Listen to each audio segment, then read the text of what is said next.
Hello बच्चों, let's read the question. Question says consider a curve y is equal to yx in the first quadrant as shown in the figure. Let the area A1 is twice the area A2. Then the normal to the curve perpendicular to the line 2x minus 12y is equal to 15 does not passes through the point. Option A is 6,21. Option B is 8,9. Option C is 10, -4. Option D is 12, -15. ये सारे points है ordered pair में given है. First we see the key concept. Let f of x be a continuous curve. F of x हमारी कोई भी continuous curve है, या फंक्शन लिख सकती हूं मैं यहाँ पर, function in a comma b, close interval भी ले सकते हैं आप यहाँ पर. Then area bounded by curve y is equal to f of x, x axis, and line x is equal to a and x is equal to b is given by. Area हम कैसे find out करेंगे? Area को मैं अगर a से represent करूं तो ये होगा integration of a to b f x d x.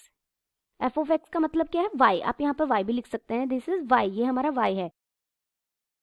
अब हमें क्या दिया गया है? एक कर्व दी गई है फर्स्ट क्वाड्रेंट में.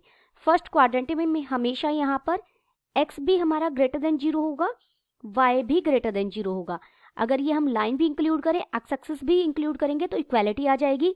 सिमिलरली ये y एक्सिस भी एक्स एक्सिस भी इंक्लूड करेंगे तो y के लिए इक्वालिटी आ जाएगी यहाँ पर.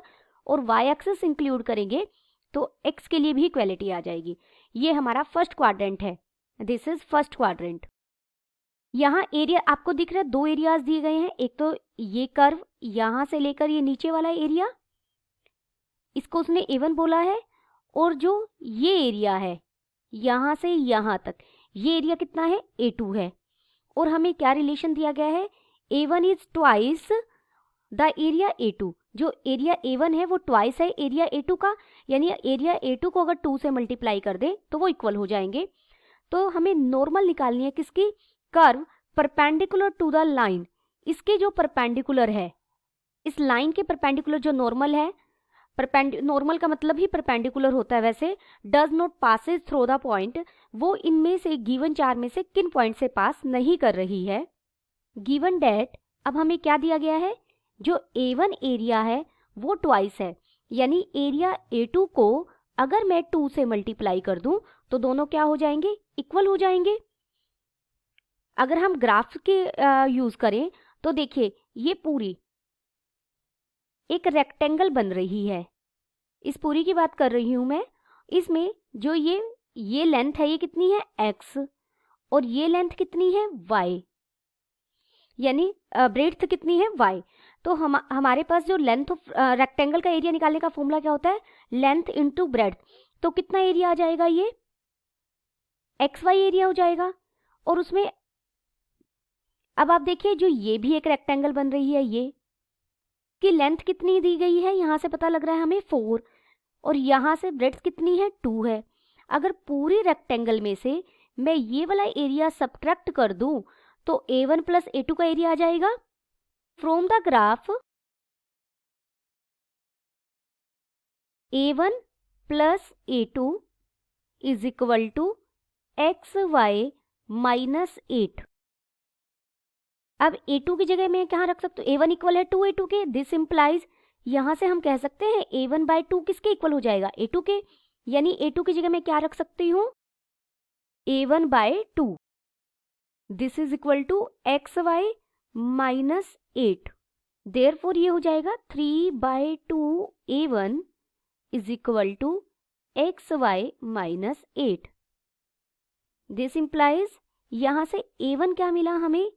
A1 मिल गया. 3/2 को उधर ले जाएंगे, ये तो बन जाएगा 2/3 इंटू XY माइनस 16/3. ये हमें A1 एरिया मिल गया. A1 एरिया क्या है? इस कर्व का एरिया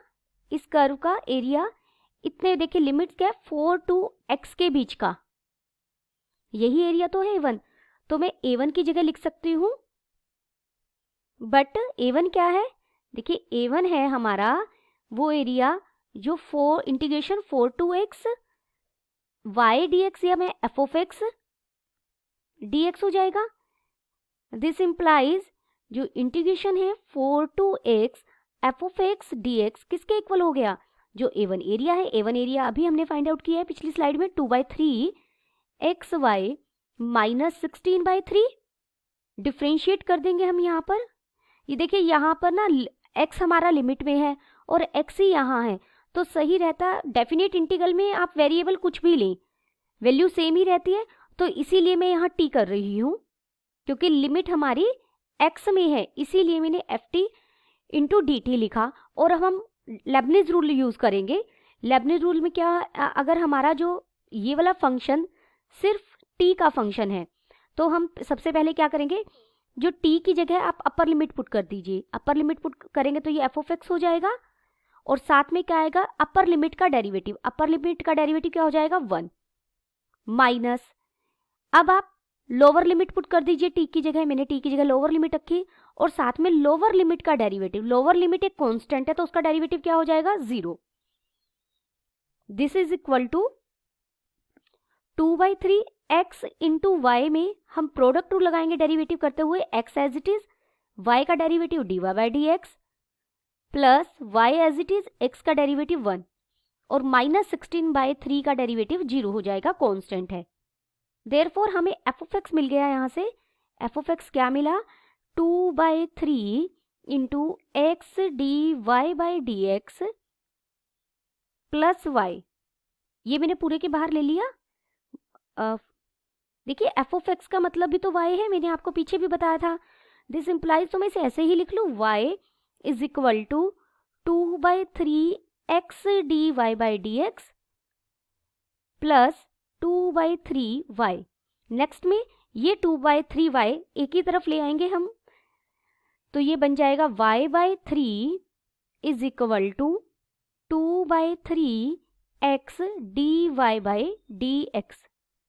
यहाँ से ये 3 से 3 तो कट जाएगा, हम वेरिएबल सेपरेट करेंगे, तो ये बन जाएगा dy/y हो जाएगा is equal to 1/2x dx। Integrating, तो ये बन जाएगा इंटीग्रेशन ऑफ 1/y dy। इस 2 को भी मैं लेफ्ट में ले आई हूँ, तो ये 2 ऊपर चला जाएगा, integration is equal to integration of 1/x dx। ये बन जाएगा 2, 1/y का इंटीग्रेशन क्या होगा, log y, ln y लिख सकते हैं आप इसे, is equal to log x, constant भी हमने ऐड किया, log c। y स्क्वायर यहाँ से इक्वल आ जाएगा c x के। अब c की वैल्यू निकालने के लिए हमने ग्राफ से देखा कि जो फंक्शन की वैल्यू है 4 पर, यानी x को 4 रखने पर y हमें कितना मिल रहा है, 2 मिल रहा है, इसी का यूज करेंगे। दिस इंप्लाइज, हम 2 रखेंगे, 2 का स्क्वायर 4 हो जाएगा, is equal to c। x कितना है हमारा, ऑलरेडी 4 है। दिस इंप्लाइज, यहाँ से c मिल गया, c is equal to 1।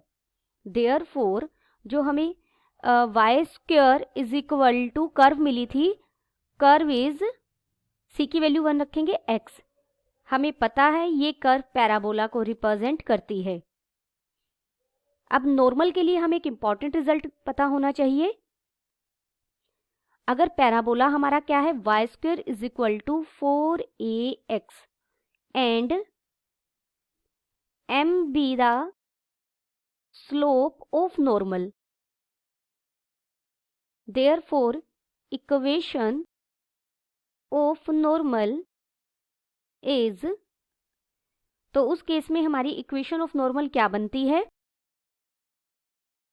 y is equal to mx, जहां m क्या है, slope, minus 2am minus am cube.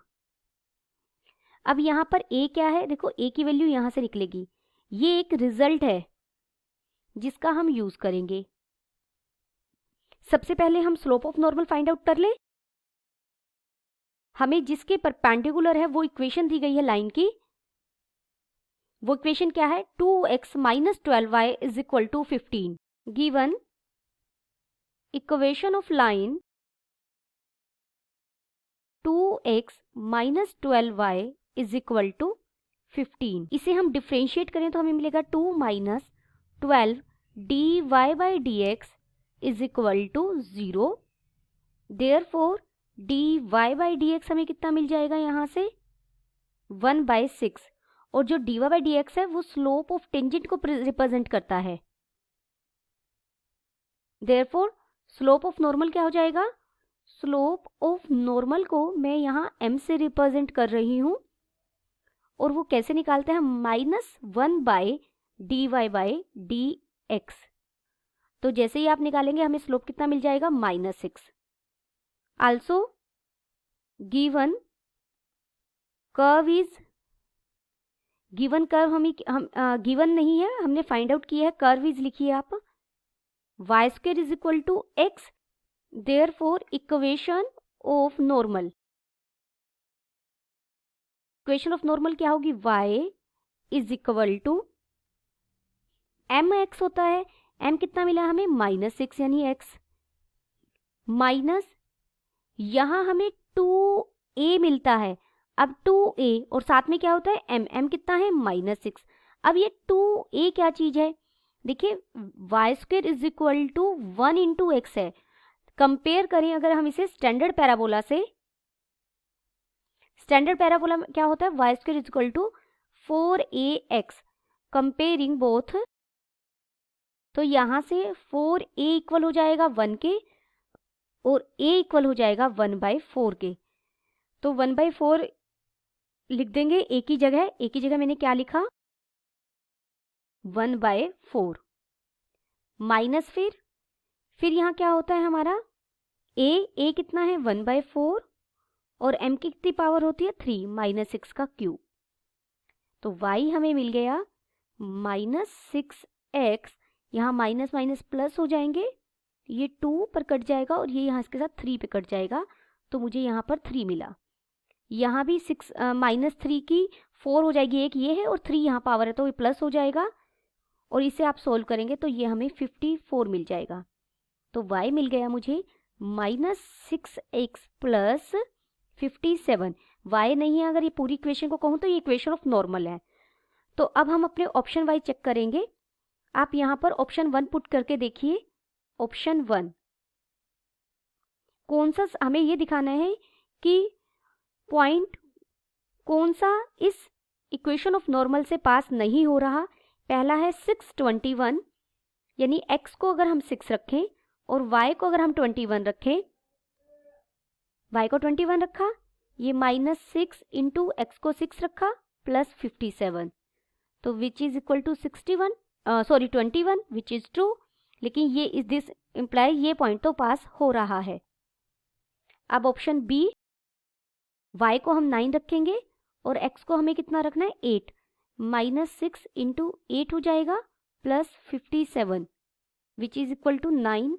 ये भी ट्रू है, यानी ये पॉइंट भी पास कर रहा है।